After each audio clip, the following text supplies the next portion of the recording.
Persembahan dan perpuluhan dapat ditransfer melalui BCA 857 050 5000 atas nama GBI Musi Palem Indah atau scan barcode QR kode GBI Musi Palem Indah.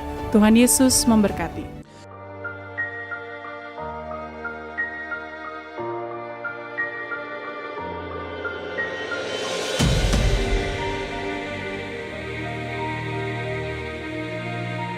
Shalom Bapak Ibu yang kekasih dalam Tuhan Yesus Kristus.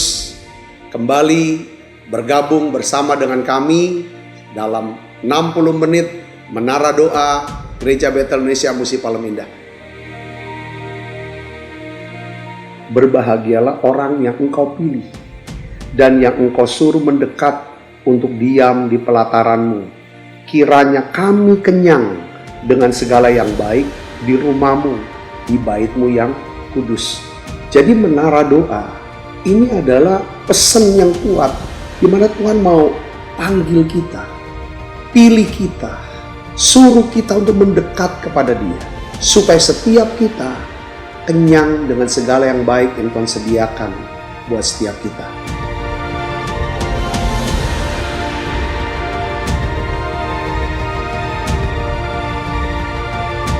Doa kami dalam 60 menit di menara doa ini, saudara mengalami jamahan Tuhan, saudara diurapi secara luar biasa, saudara mengalami mujizat-mujizat yang Tuhan sediakan dalam hidup saudara. Dan saya berdoa dan saya percaya bahwa Tuhan akan memberkati saudara dalam segala aspek kehidupan saudara, baik rohani, jasmani, hubungan sosial maupun keuangan. Saudara pun menjadi saluran berkat buat banyak orang.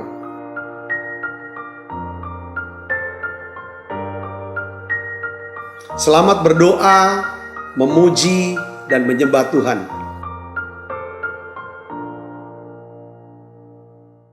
Shalom saudara. Shalom. Puji Tuhan, kita berjumpa kembali di Menara Doa Gereja Betel Indonesia Musi Palem Indah, Palembang.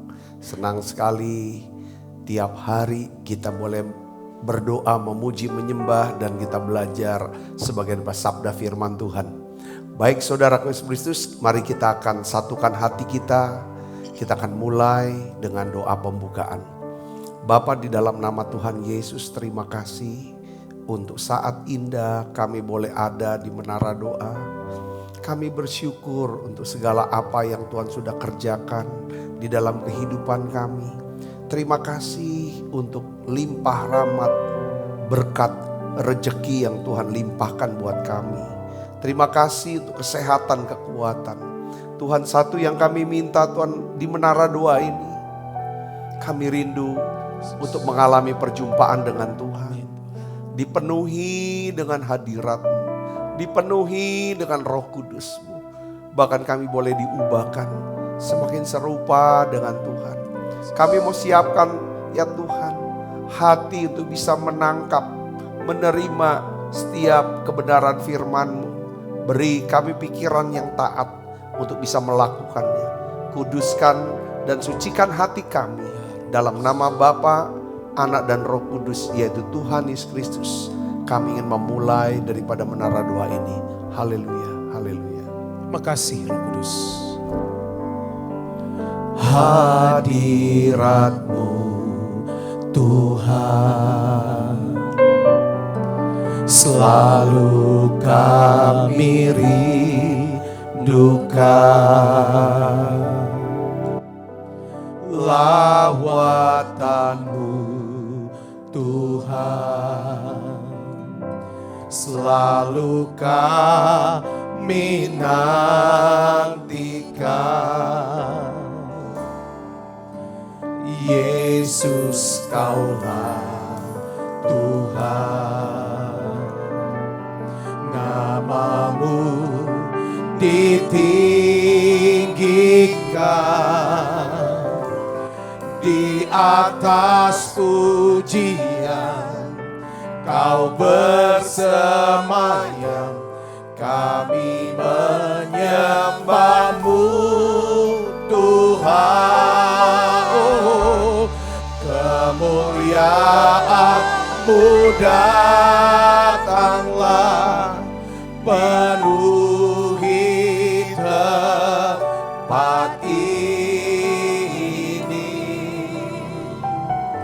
bersemayam di tatamu, ya Allah mulia. Kerajaanmu ya Tuhan, kerajaanmu datanglah di bumi seperti di surga. Lawatlah Tuhan, kami rindukan kemuliaan-Mu datanglah. Mari bersama-sama katakan, hadirat-Mu Tuhan, ya Tuhan Yesus, selalu kami rindukan. Lawat-Mu Tuhan, selalu kami nantikan. Yesus, Yesus, Kaulah Tuhan, nama-Mu ditinggikan di atas pujian. Kau bersamanya, kami menyembah-Mu Tuhan. Kemuliaan-Mu datanglah, penuhi tempat ini. Bersemayam di tatamu, ya Allah mulia. Kerajaan-Mu ya Tuhan, kerajaan-Mu datanglah di bumi seperti di surga. Lawatlah Tuhan, kami rindukan kemuliaan-Mu datanglah. Kemuliaan-Mu datanglah, penuhi tempat ini. Bersemayam di tatamu, ya Allah mulia.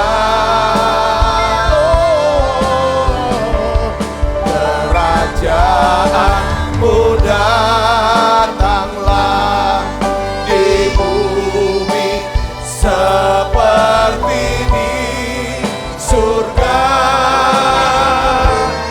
Lawatlah Tuhan, kami rindukan kemuliaan-Mu datang. Mari sembah Dia Bapak Bicara. Oh,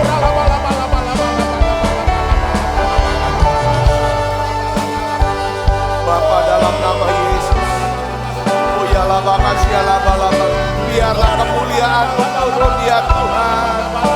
Hadirat-Mu memenuhi tiap kami. Mari saudara berdoa, tutup matanya, sembah Dia. Oh ya laba kasih laba. Oh ya laba.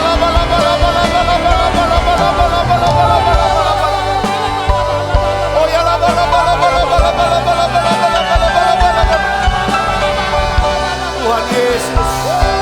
Tuhan Yesus penuhi dia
bersemayam bersemayam di tatamu,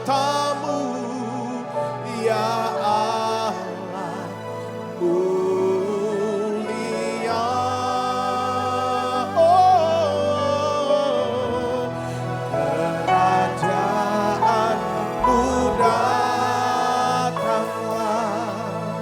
di bumi seperti di surga. Lawatlah Tuhan, kami rindukan kemuliaan-Mu datang. Lawat Tuhan, lawatlah Tuhan, kami rindukan kemuliaan-Mu datang. Lawatlah Tuhan, kami rindukan kemuliaan-Mu datanglah.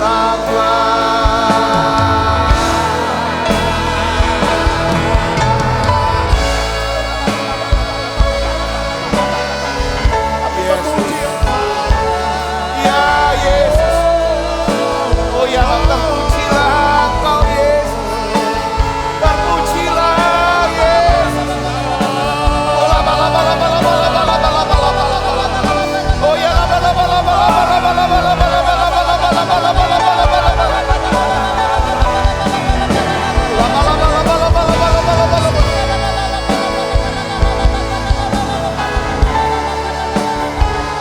Terus sembah Dia, saudara. Bawa hatinya lebih dekat lagi. Sembah Dia, mari buka suaranya. Oh ya laba kasih laba laba laba laba laba laba laba laba laba laba. Oh ya laba laba laba laba laba laba. My soul, my Savior God, to Thee. How great Thou art, how great Thou art. And sing my soul, and sing my soul, my Savior God, to Thee. How great Thou art, how great Thou art. Then sings my soul, my Savior God, to Thee. How great Thou art, how great Thou art. Then sings my soul, my Savior God, to Thee. Oh, how great Thou art, how great Thou art, how great Thou art, how great Thou art, how great Thou art, how great Thou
pemerintah bangsa dan negara kami Indonesia ini Tuhan. Sekali lagi kami minta Tuhan perlindungan, pemeliharaan, dan kami mau katakan terima kasih. Ya Tuhan, terima kasih untuk segala berkat yang Tuhan sudah limpahkan buat bangsa kami Indonesia. Terima kasih Tuhan untuk negara yang aman, yang tenang, yang tertib. Hari ini kami berdoa, biarlah ya Tuhan, Engkau sendiri ya Tuhan yang akan melenyapkan pandemi COVID-19 ini ya Tuhan. Dalam nama Yesus, semua mereka yang terpapar Tuhan sembuhkan dalam nama Yesus. Anak-anakmu yang terbaring sakit Tuhan sembuhkan hari ini ya Bapa. Aku berdoa Tuhan, aku berdoa. Aku teringat dengan anak-anak ya Tuhan. Saya mau berdoa untuk anak-anak yang kehilangan orang tua, anak-anak yang mengalami trauma-trauma di masa kecil. Aku berdoa Tuhan, biarlah Engkau sendiri Allah yang menjamah tiap anak-anak ini Tuhan. Tuhan yang terluka, anak-anak ini yang kesedihan, yang susah, yang merasa sendiri dan tidak berdaya Tuhan. Engkau Allah, Roh Kudus menjamah, menguatkan, menghibur. Tuhan Kau memberkati anak-anak ya Tuhan, khususnya ya Tuhan di bangsa ini. Biarlah Tuhan Kau arahkan menjadi anak-anak yang takut Tuhan, yang cinta Tuhan. Tuhan pakai gereja-gerejamu ya Tuhan, mulai daripada kakak-kakak sekolah minggu ya Tuhan. Ya Tuhan, kakak-kakak pembina di remaja, di pemuda ya Tuhan. Tuhan lindungi, jauhkan ya Tuhan daripada ya Tuhan segala kejahatan. Jauhkan daripada gangguan-gangguan Tuhan, sama pemikiran-pemikiran, ya doktrin-doktrin yang menyesatkan mereka. Kami minta Tuhan selamatkan anak-anak ini ya Tuhan. Selamatkan jiwa anak-anak ini ya Tuhan. Pulihkan mereka. korban daripada kekerasan di rumah oleh orang tua, korban daripada perceraian orang tua, bahkan mereka yang disia-siakan oleh orang tua mereka. Trauma-trauma ya Tuhan, Kau sembuhkan anak-anak ini ya Tuhan. Mereka mengalami sakit, anak-anak ya Tuhan, mengalami sakit mental ya Tuhan, depresi ya Tuhan, autis, apapun ya Tuhan, disable. Aku berdoa dalam nama Yesus, biarlah Tuhan sembuhkan anak-anak ini. Lawat anak-anak ya Bapa, lawat anak-anak ya Tuhan. Terima kasih. Aku berdoa untuk para pemuda, remaja ya Tuhan, Kau memberkati mereka. Terima kasih Tuhan, terima kasih. Biarlah bangsa ini menjadi bangsa yang kuat, bangsa yang sehat, bangsa yang takut akan Tuhan. Lawat tiap rumah-rumah. Biar ada doa pujian penyembahan kepadamu ya Tuhan Yesus. Aku berdoa turunkan berkat-Mu Tuhan, buat setiap keluarga-keluarga ya Tuhan. Aku berdoa setiap hari Tuhan, untuk umat-Mu, untuk jemaat-Mu ya Tuhan khususnya. Ya Tuhan di YouTube ini Tuhan, yang mengikuti menara doa ini, aku minta ya Bapak, Tuhan dengar doa mereka, dengar cerita hati mereka. Dan aku angkat tanganku, turunkan berkat-Mu secara rohani. Tuhan beri mereka kesehatan, kekuatan, umur yang panjang. Tuhan memberkati keuangan mereka ya Tuhan. Biarlah Engkau menjadi pusat pokok pengharapan kami semuanya. Terima kasih. Setiap firman yang setiap hari kami boleh dengar, ya Tuhan, biarlah ini terus bertumbuh, berbuah, dan kami bisa praktekkan, dan kami bisa melihat bagaimana ya Tuhan perbuatan Tuhan yang ajaib terjadi dalam setiap hidup kami. Terima kasih banyak Bapa, terima kasih Yesus. Berikan kami hati ya Tuhan, yang bisa terus mengerti, pikiran yang taat ya Tuhan. Di dalam nama Yesus kami berdoa. Haleluya, haleluya.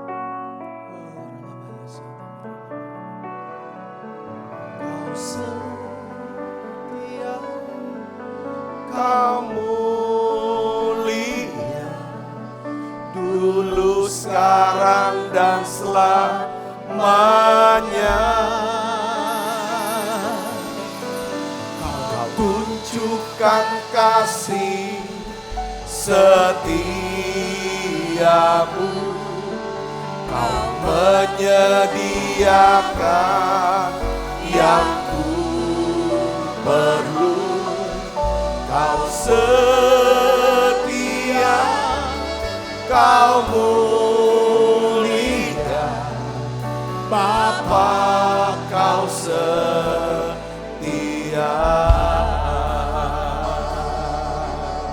Mari dari awal katakan Bapa, haleluya. Bapa, Kau setia.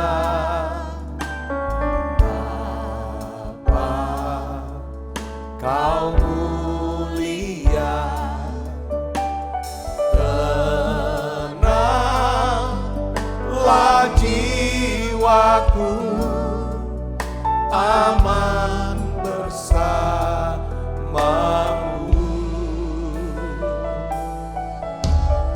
Lebih dari harta,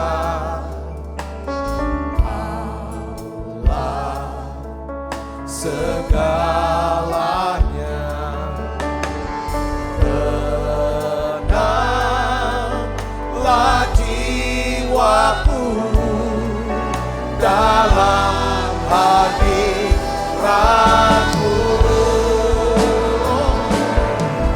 Kau tunjukkan kasih setiamu, Kau menyediakan.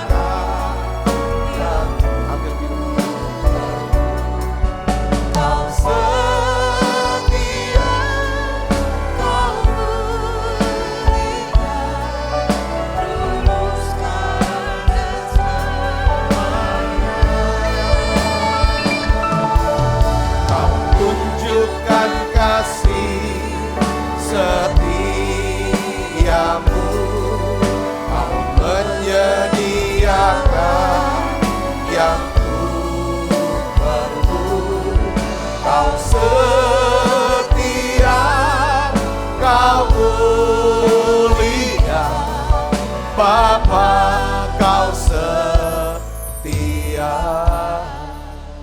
Tuhan, kami bersyukur Tuhan. Terima kasih untuk lawatan, untuk hadirat-Mu yang begitu kuat ya Tuhan. Tuhan, sebentar ya Tuhan, anak-anak-Mu akan mendengarkan sabda firman-Mu. Roh Kudus, Engkau hidupi setiap firman ini, berbicara secara khusus dan secara pribadi buat tiap kami. Oleh karena itu urapi hamba-Mu dalam menyampaikan pesan firman-Mu ini dalam bahasa yang sederhana dan mudah dimengerti. Biar ada kuasa yang mengubahkan hidup kami. Terima kasih banyak Bapa. Dalam nama Yesus, semua kita yang siap menerima firman, hati gembira, sama-sama katakan amin. Silakan saudara duduk kembali. Shalom saudara, puji Tuhan. Hari ini saya berikan judul daripada khotbah saya, meluaskan garis batas, ya, pengaruh dari kehidupan kita, saudaraku. Mari kita akan baca Alkitab kita dari Lukas 16 ayat 8 sampai 9. Mari kita akan lihat, saudara, ini daripada perumpamaan Yesus mengenai bendahara yang tidak jujur, saudaraku, ya. Kita akan baca 1, 2, 3. Lalu Tuhan itu memuji bendahara yang tidak jujur itu, karena ia telah bertindak apa? Cerdik. Sebab anak-anak dunia ini lebih cerdik terhadap sesamanya daripada anak-anak terang. Dan aku berkata kepadamu, ikatlah persahabatan dengan menggunakan mamon yang tidak jujur. Supaya jika mamon itu tidak dapat menolong lagi, kamu diterima di kemah abadi. Katakan amin saudara. Ikatlah persahabatan dengan menggunakan mamon yang tidak jujur. Supaya jika mamon itu tidak dapat menolong lagi, kamu diterima di kemah abadi. Saudara, saya ingin bahas mengenai garis batas daripada pengaruh kehidupan. Ya kan saudara, bahwa setiap orang mempunyai garis batas kehidupan yang berbeda-beda. Ini sama seperti negara, saudaraku. Ya, tiap-tiap negara punya garis batas atau tapal batas yang berbeda-beda. Ada negara yang begitu luas sehingga tapal batasnya itu jauh, saudaraku. Ya kan? Dan ada negara yang tapal batas sangat dekat dengan ibu kota. Seperti Singapura, saudaraku. Ya, tapalnya sangat kecil, saudaraku, dibanding dengan Indonesia. Demikian juga dengan orang Kristen atau gereja, saudaraku, memiliki tapal batas pengaruhnya masing-masing, saudaraku, ya kan? Nah, sekarang pertanyaannya adalah, ya, apa yang bisa membuat, ya kan, tapal batas kehidupan kita ini bisa diperluas, saudaraku?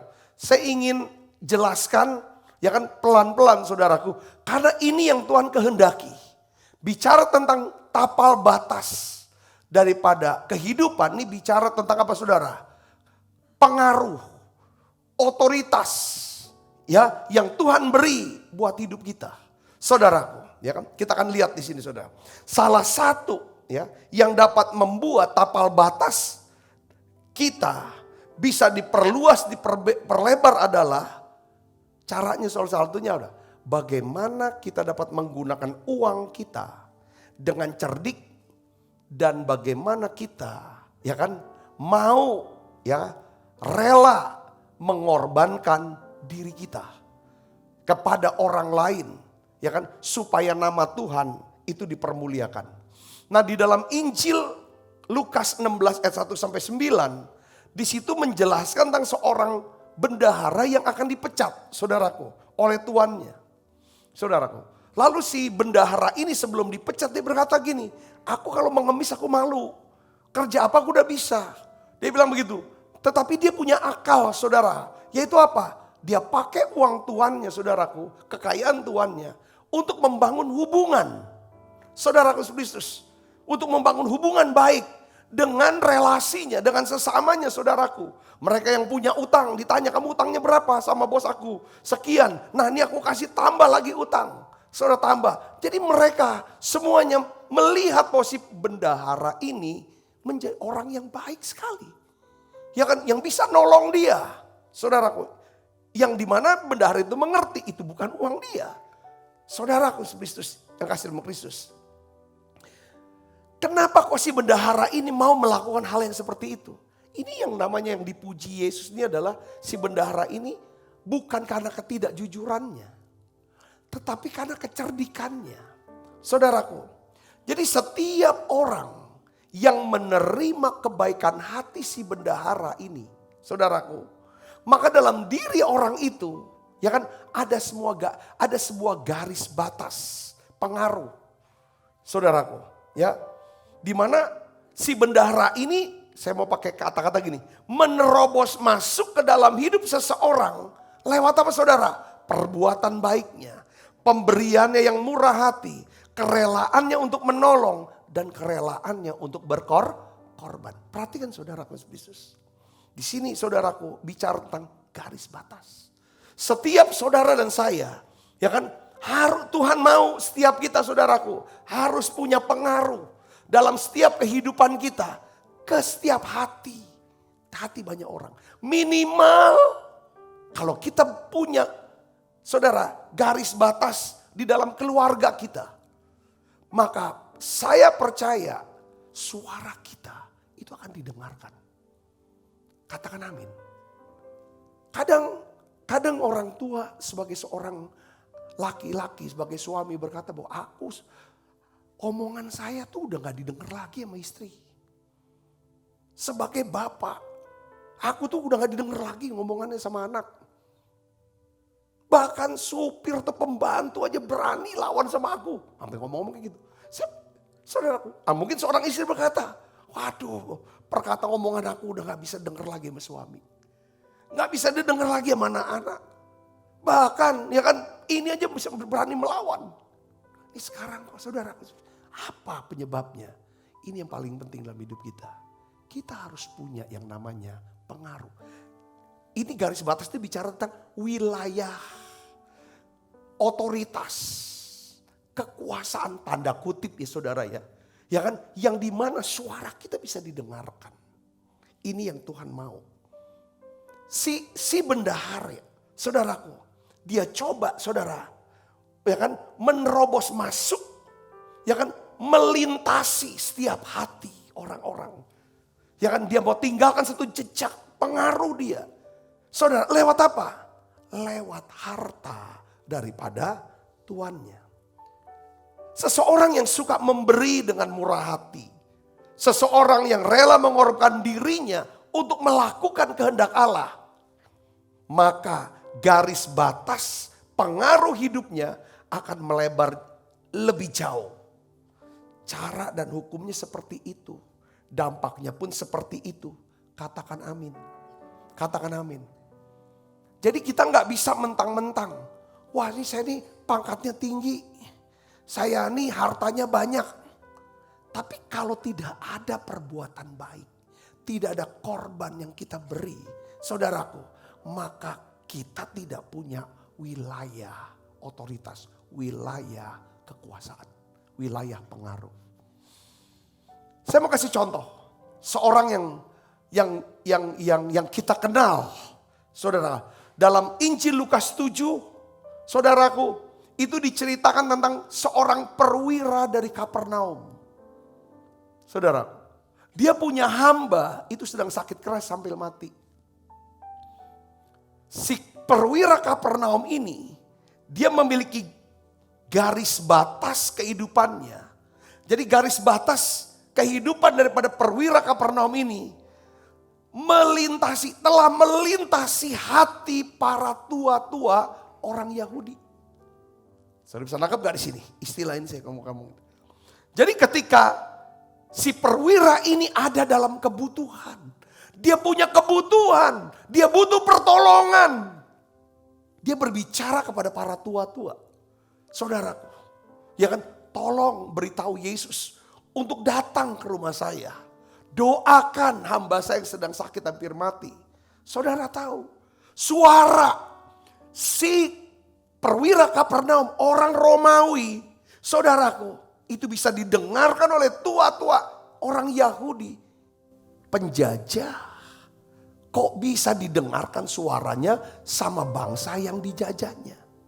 Ini kalau nggak ada punya, mereka ini berada dalam bukan cuma secara wilayah otoritas kekuasaan dunia, tapi ini bicara wilayah otoritas kekuasaan rohani. Ketika dia mendengar ini, apa yang terjadi saudara? Tua-tua itu langsung mendatangi Yesus. Alkitab katakan saudaraku, para tua-tua itu ketika berjumpa dengan Yesus, tua-tua itu berkata apa saudara? Dia layak engkau tolong. Dia layak engkau tolong. Sebab ia mengasihi bangsa kita dan dialah yang menanggung apa? Pembangunan rumah ibadat kami. Saudara lihat sini saudara. Perwira Kapernaum bukan cuma dia ya kan punya wilayah kerja sebagai tentara, tetapi dia punya wilayah otoritas rohani di hati para tua-tua. Kenapa? Karena dia telah menanggung rumah ibadat kami. Kita nggak bisa cuma ngomong saja. Nggak bisa saudara cuma modal tua, modal apapun nggak bisa. Belum tentu bisa dengar. Karena ini bicara tentang ini yang namanya wilayah otoritas atau kekuasaan rohani itu beda dengan wilayah otoritas. Ya kan, di mana jabatan saudara mungkin sebagai perwira suatu Kapernaum, satu kota, satu apa, itu berbeda sekali. Jadi intinya begini saudara. Setiap kali saudara memberkati orang lain, ya kan, tidak dengan tujuan untuk mengambil keuntungan, tetapi dengan tulus hati, memang saudara ingin ya kan memberkati orang itu, menolong orang itu, membawa orang itu kepada Tuhan secara rohani, menolong orang itu supaya sehat, menolong orang itu mempertemukan orang itu dengan mendamaikan, memberkati secara keuangan, apapun perbuatan baik yang saudara lakukan. Dengar baik saudaraku, hal itu saudaraku akan membuat tapal batas pengaruh kehidupan saudara melebar jauh sampai ke sana. Yang mengerti katakan amin. Nah, dengar baik saudara. Tapal batas pengaruh ini, ya saudaraku, ya kan, itu harus pakai duit.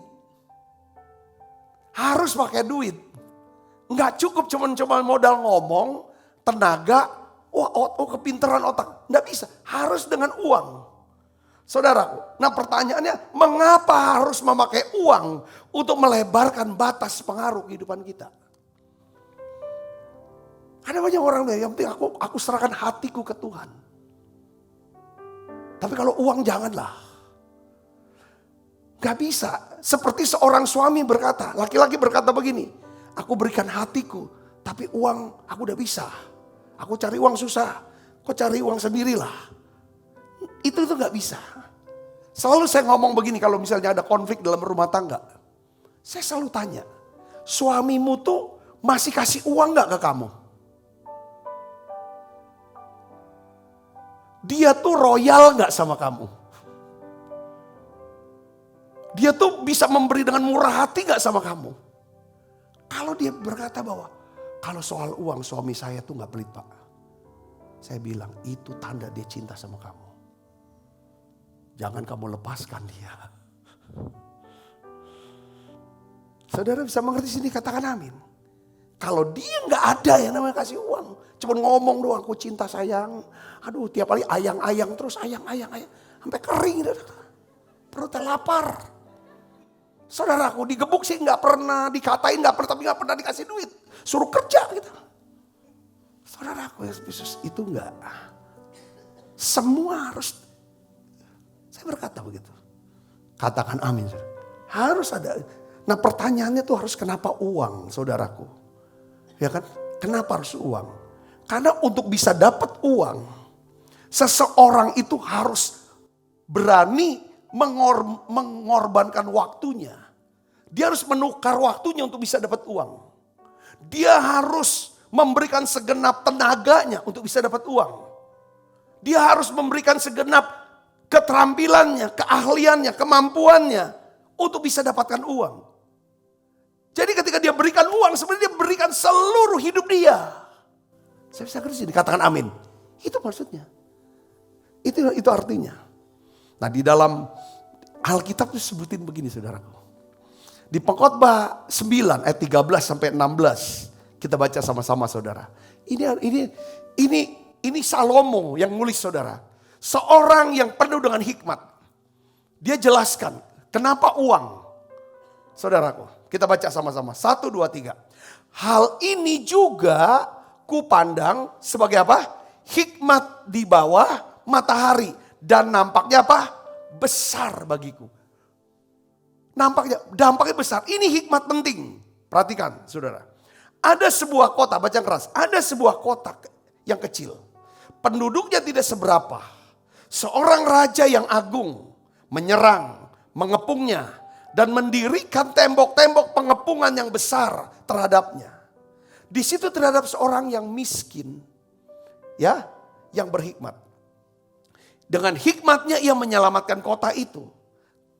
Perhatikan, dia udah selamatkan kota itu. Baca yang keras. Tetapi apa? Tak ada orang yang mengingat orang yang miskin itu. Saudaraku, lalu ayat 16, ini kesimpulannya. Kataku, hikmat lebih baik daripada apa? Keperkasaan. Tetapi hikmat orang miskin dihina dan perkataannya tidak Kenapa? Kenapa perkataan orang miskin tidak didengar? Karena tidak ada sesuatu yang dia bisa beri dengan uang. Makanya kadang-kadang orang miskin tuh ya kan makin pahit, makin marah. Karena kenapa kok dibedakan? Kenapa aku kok diberi kesempatan? Kenapa aku gak didahulukan? Rupanya ini penyebabnya saudaraku. Jadi nampaknya gini. Sepandai apapun kita. Ya kan, kita boleh pandai seperti apapun. Tapi kita akan dikalahkan oleh orang yang bisa memberi uang. Memberi dengan murah hati dari uangnya. Katakan, bahasa sehari-harinya apa saudara? Uang itu berbicara lebih banyak dan lebih nyaring suaranya. Dulu saya takut saudaraku. Kalau saya ngasih uang ke orang. Saya takut. Takut menghina. Takut merendahkan. Tetapi Tuhan ajar saya. Kalau kamu mau meninggalkan jejak kebaikan dalam hidup seseorang. Dan kamu ingin melakukan kebaikan dengan hati yang tulus. Kamu kasih uang. Kasih uang. Tuhan ajar saya. Awalnya malu. Takut saudara. Pernah ditolak. Aduh kapok dah berani ngasih orang. Nanti orang tersinggung. Orang bisa marah. Tapi lama kelamaan. Saya mulai ajar orang-orang. Saudara Yesus. Yang terbatas saya bilang. Ya kan? Ya kan? Kalau saya memang mau kasih. Saya kasih dengan tulus. Saya tidak ada maksud untuk mau menguasai. Mau apa segala nyuruh-nyuruh. Mau berkuasa. Tidak ada. Saya senang makasih. That's all. Saya jelaskan, harus terima kalau saya kasih. Begitu pula kalau saya dikasih uang sama siapapun. Saudaraku, berapapun nilainya. Saya berusaha untuk saya terima dan saya beri dengan ucapan syukur. Ucapan terima kasih. Saudaraku, jadi ini adalah namanya titik kontak daripada kasih. Saudara, itu dari uang. Yang mengerti katakan amin, saudaraku. Yang mengerti katakan amin. Nah, di dalam Amsal 18 ayat 16. Sini kita baca sama-sama. 1, 2, 3. Hadiah memberi apa? Keluasan kepada orang. Ya, saudara? Hadiah memberi apa? Keluasan kepada seorang. Saudara akan bisa leluasa. Bisa luas hidupnya. Karena hadiah. Pemberian yang murah hati. Terus hadiah membawa dia menghadap kepada apa? Makanya ketika Tuhan ya kan menegur orang Israel di dalam kitab Maleakhi pasal 3. Kamu sudah jauh dari aku. Ya kan? Sekarang untuk bisa dekat, bawa uangmu. Bawa korbanmu, bawa persembahanmu kepada aku. Bawalah persembahan persepuluhan, persembahan khusus. Aku akan buka tingkap langit bicara. Tingkap langit bicara apa? Itu bicara tentang berkat rohani. Kedekatan dengan Allah yang menyebabkan kita kenyang dengan segala yang baik. Kita tidak kekurangan dengan segala yang baik. Bahkan berlimpah dengan segala yang baik. Yang mengerti katakan amin. Itu artinya saudara Yesus. Jadi apa yang kalau kita bisa menggunakan dengan cerdik ya. Segala berkat yang Tuhan beri kepada kita. maka tapal batas kuasa dan pengaruh kita akan diperluas dan akan diperlebar. Katakan amin. Coba saudara perhatikan, di antara keluarga, anggota keluarga atau saudara besar, siapa orang yang suaranya itu didengarkan? Mereka yang memberi lebih banyak. Bukan mereka yang lebih tua, belum tentu. Bisa iya, tapi yang paling banyak memberi, itu yang paling didengar sama orang tuanya. Saya bisa ngerti? Ya anak-anak yang kadang-kadang marah, oh dia kok didengerin, aku enggak. Korbanmu kurang. Gitu juga dengan doa kita sama Tuhan. Banyak orang bilang, kenapa kok doaku udah jawab? Coba. Hadiah membawa kamu berdiri di orang besar. Orang besar itu utusan Tuhan. Kalau kita menutup telinga pada jeritan orang lemah, ketika kita berseru, tidak akan dijawab. Jadi ini hal bicara tentang apa saudara? Ini soal, katakan amin saudara. Saudara pun begitulah perlakuan. Orang-orang yang bisa, ya kan, membawa hadiah, membawa korban, memberi pemberian. Itu ada di hati saudara dia. Tapi orang yang cuma ngomong baik, cerita gini gana. Iya baik, tapi enggak masuk sampai ke hati. Tapal batas pengaruh hidup kita kepada orang lain itu harus sampai ke hati. Omongan saudara mudah dilupakan. Perbuatan apa yang saudara buat itu bisa dilupakan.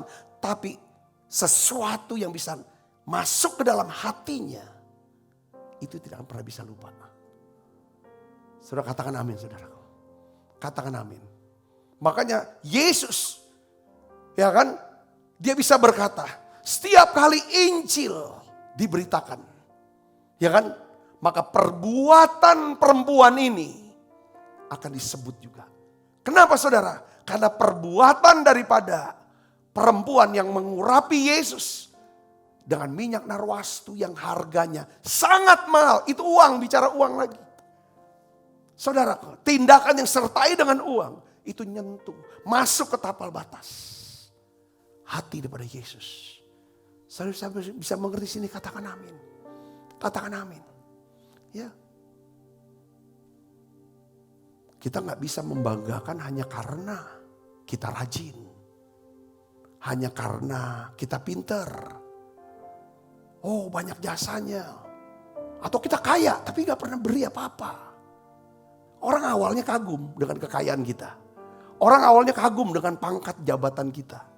Tapi kalau kita tidak ada korban apapun yang kita taruh, kita gak punya yang namanya tapal batas pengaruh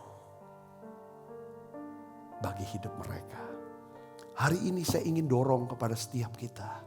Mungkin sekarang akhirnya orang frustasi. Saudara maukah suara kita dibawa ke sorga? Itu paling penting. Suara kita bisa didengarkan. Pertama, intim dengan Roh Kudus. Katakan amin. Kita sudah belajar. Roh Kudus yang membantu kita berdoa dengan keluhan-keluhan yang tidak terucapkan. Roh Kudus yang bawa doa kita, menyuarakan doa kita kepada sorga, kepada Bapa. Dengar baik, kalau kita intim dengan Roh Kudus, biasanya Roh Kudus akan mendorong kita untuk melakukan, ya kan saudara, perbuatan-perbuatan baik apa yang bisa memperluas daripada tapal batas pengaruh hidup kita. Sehingga saudaraku, kalau saudara ada apa-apa, kena apa-apa, Tuhan mudah menolong dengan menggerakkan orang-orang yang pernah menerima kebaikan hati saudara. Yang mengerti katakan amin. Yang mengerti katakan amin. Ya kan? Buat sesuatu saudara bisa menarik di hati. Itu hanya lewat apa saudara? Itu pemberian Tuhan. Saya mau kasih tahu. Saya kasih contoh satu lagi. Ayub saudara. Kita lihat, kita baca. Ayub pasal 29. Ayat 6 sampai 13. Kita lihat Ayub. Dia mulai dengan kata-kata saudaraku. Ya kan? Kita baca ayat 6. Kita baca. 1, 2, 3. Ketika langkah-langkahku apa? Bermandikan dadih. Dan gunung batu mengalirkan sungai minyak di dekatku. Ini bicara tentang apa? Ayub sedang bicara tentang, ya kan, Ketika langkah-langkah hidupku bermandikan dadi. Itu bicara aku sedang hidup dalam apa? Kelimpahan secara rohani. Yang berdampak kelimpahan secara keuangan. Dadi saudaraku. Itu susu yang di atasnya. Kelimpahan susu. Saudaraku. Dan gunung batu mengalirkan minyak di dekatku. Itu urapan, minyak urapan. Saudaraku. Ya kan? Ini bicara dadi juga. Bicara tentang kebaikan Tuhan. Bermandikan dadi. Kebaikan Tuhan. Ya saudaraku. Dia lihat apa? Ayat yang ke-7. Kita lihat sini saudara. Karena dia dipenuhi dengan Roh Kudus.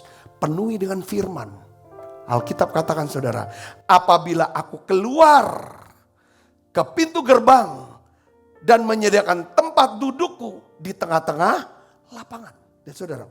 Maka ketika aku kelihatan. Mundurlah orang-orang muda. Dan bangkitlah orang-orang yang sudah lanjut umurnya. Lalu tinggal berdiri. Artinya apa saudara? Ayub sangat dihormati. Dikatakan orang muda mundur. Orang muda, orang tua yang duduk dia bangkit. Biasanya saudara dalam setiap pertemuan. Kalau presiden mau hadir. Atau gubernur mau hadir. Kepala daerah mau hadir. Saudaraku, biasanya hadirin awalnya duduk. Ketika pemimpin ini mau masuk ruangan, apa yang dibuat saudara? Semua harus berdiri. Kenapa harus berdiri? Itu bentuk daripada penghormatan. Ayub dia bilang, dia cerita. Ketika aku masuk pintu gerbang, ya kan? Lalu aku dilihat oleh orang muda mundur. Dilihat oleh orang tua berdiri. Itu bicara tentang penghormatan. Kita lihat sini saudara. Ini bicara tentang apa?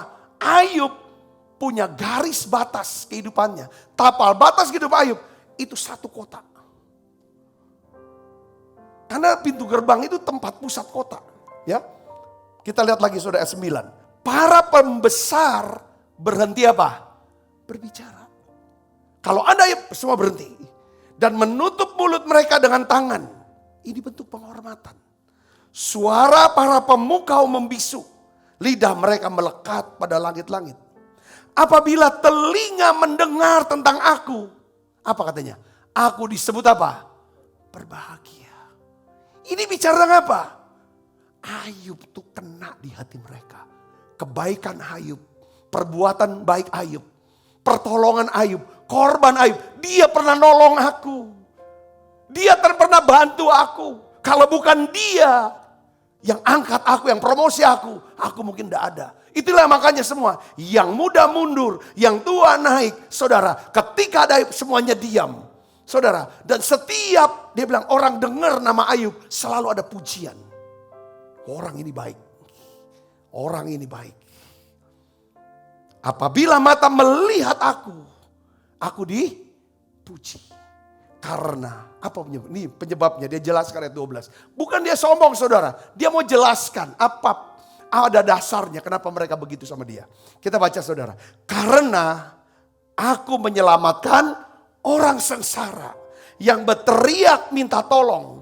Juga anak piatu yang tidak ada penolongnya. Aku mendapat ucapan berkat dari orang yang nyaris sebelum orang itu binasa atau mati. Dia lepaskan kata berkat buat Ayub. Wah ini luar biasa. Dan hati seorang janda ku buat bersuka cita. Katakan Ayub menyaksikan bagaimana uang dan kebaikannya membuat dia menjadi seorang yang sangat berpengaruh di lingkungan masyarakatnya saat itu. Katakan amin. Terakhir saya kasih contoh. Siapa namanya? Yesus. Yesus saudaraku. Tapal batas bicara tentang hati. Kalau ada orang berkata begini. Kalau untuk dia mati pun aku rela. Itu bicara tentang saudaraku. Orang itu telah masuk dalam tapal batas hati mereka. Katakan amin saudaraku. Kenapa? Karena orang itu sudah berkorban banyak buat hidup aku. Buat keluarga aku. Aku rela mati buat dia. Apapun yang jadi kebutuhan dia, aku rela buat. Saudaraku, kita lihat Yesus. Contoh daripada Yesus. Mari kita baca Alkitab kita dari Filipi pasal 2 ayat 7 sampai 9. melainkan telah mengosongkan dirinya. Kata mengosongkan dirinya, tahu gak saudara? Yesus itu berani ngosongkan diri. Saudara pernah gak mengosongkan dompet? Gak usah diri dulu deh. Itu sama. Kosongkan dompet. Untuk orang lain. Nah itu kita kadang-kadang tuh cuman slogan kosongkan diri. Aku mau mengosongkan diriku. Gimana kosongkan diri? Ini bicara mengosongkan diri. Yesus, malaikat telah mengosongkan dirinya dan mengambil rupa seorang hamba. Dan menjadi sama dengan manusia.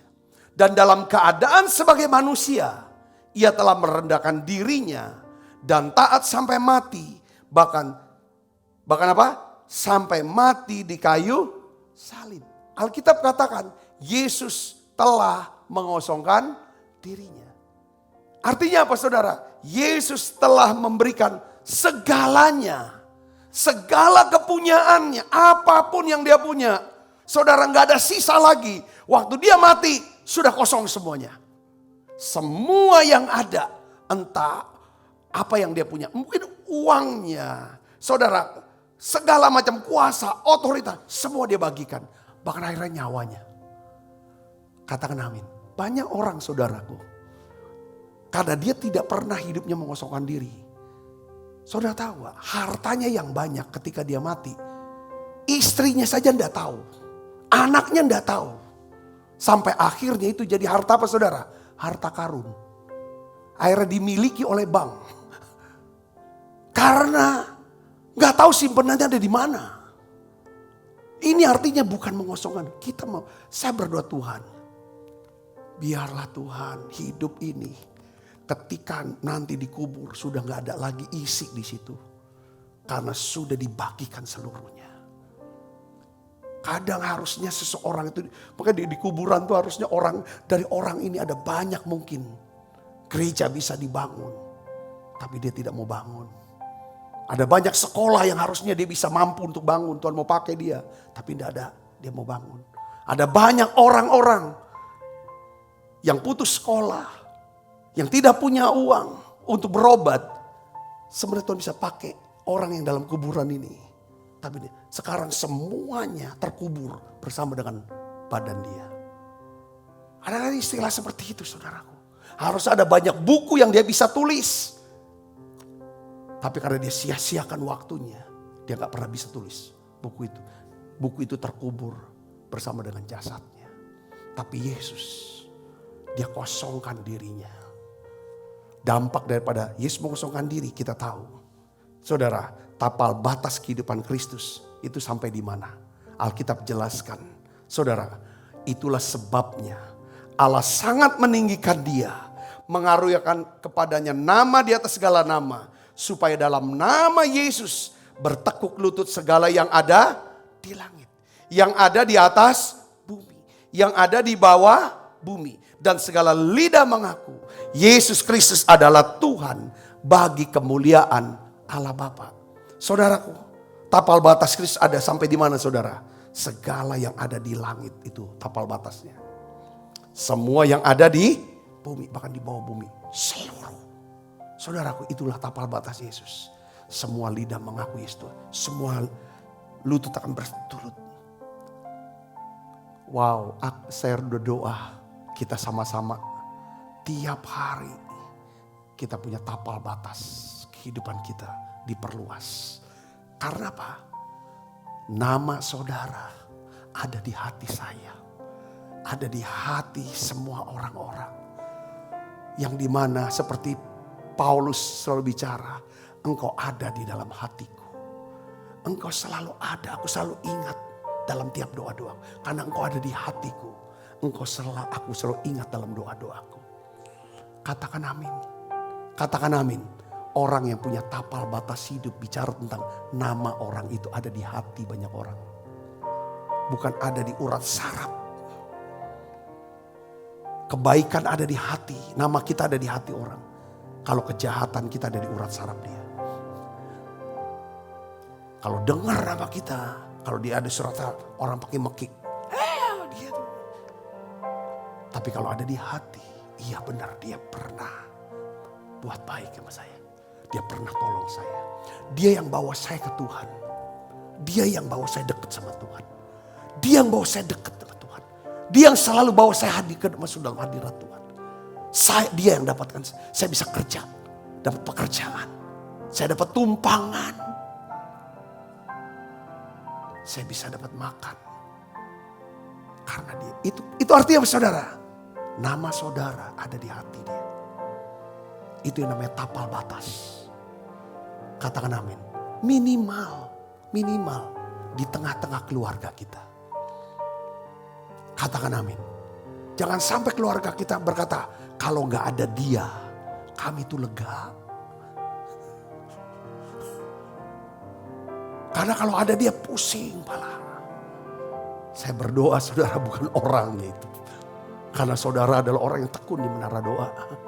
Katakan amin. Biar setiap kita berkata bahwa kami kalau bisa gak kehilangan nama orang ini. Karena kalau ada dia, kami itu rasa tenang. Seperti Mazmur 62 ayat 2, hanya dekat Allah saja aku tenang. Daripadanya keselamatan.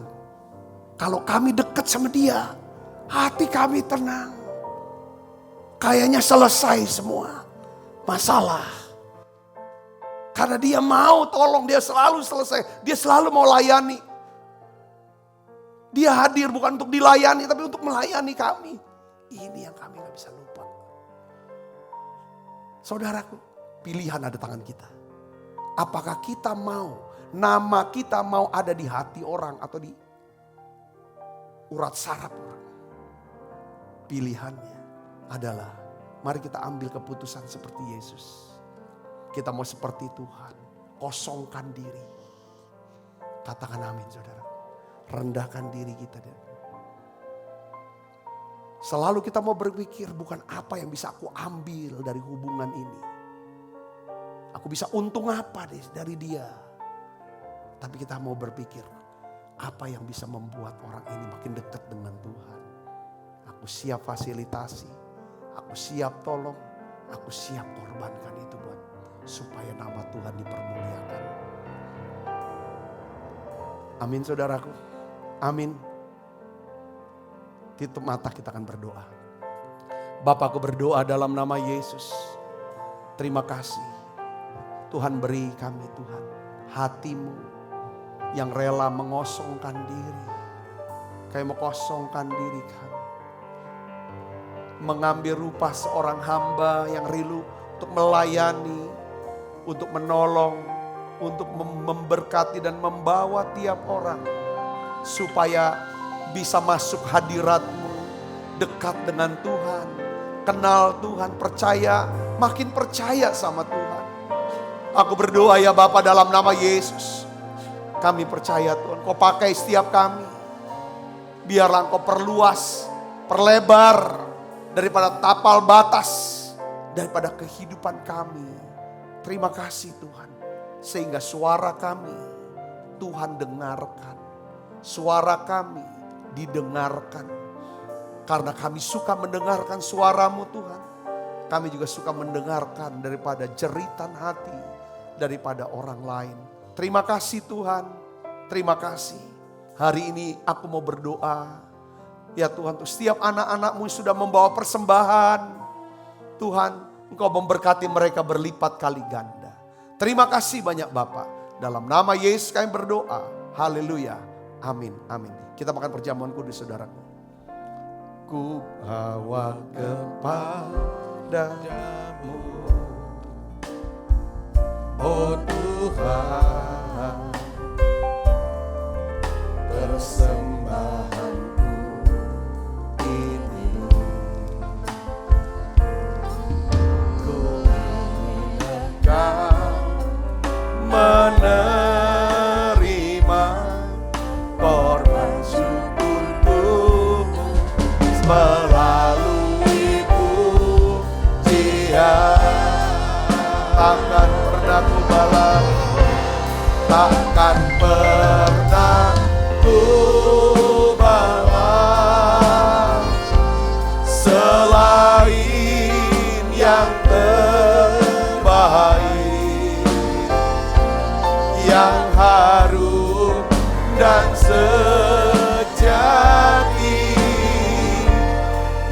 hadapan matamu. Yesusku, terimalah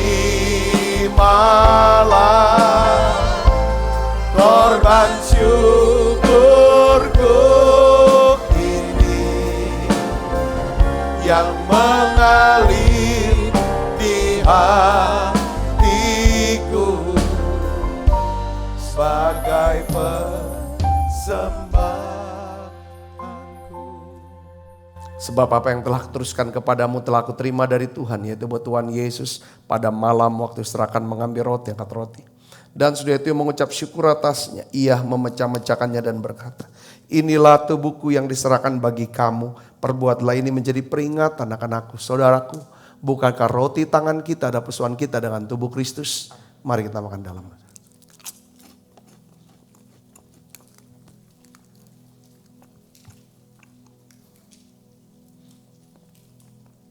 Angkat cawan.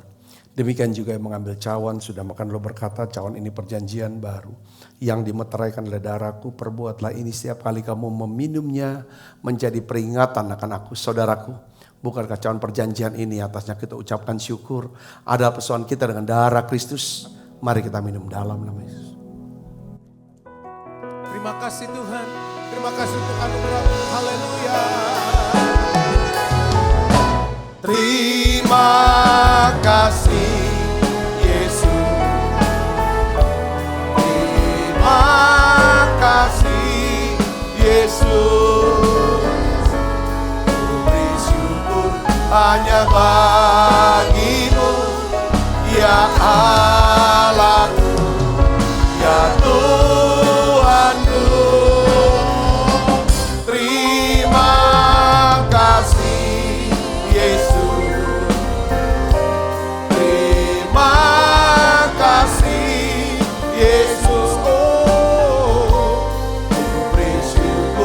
hanya bagimu. Terima kasih Yesus, ku beri syukur hanya bagimu. Terima kasih Yesus.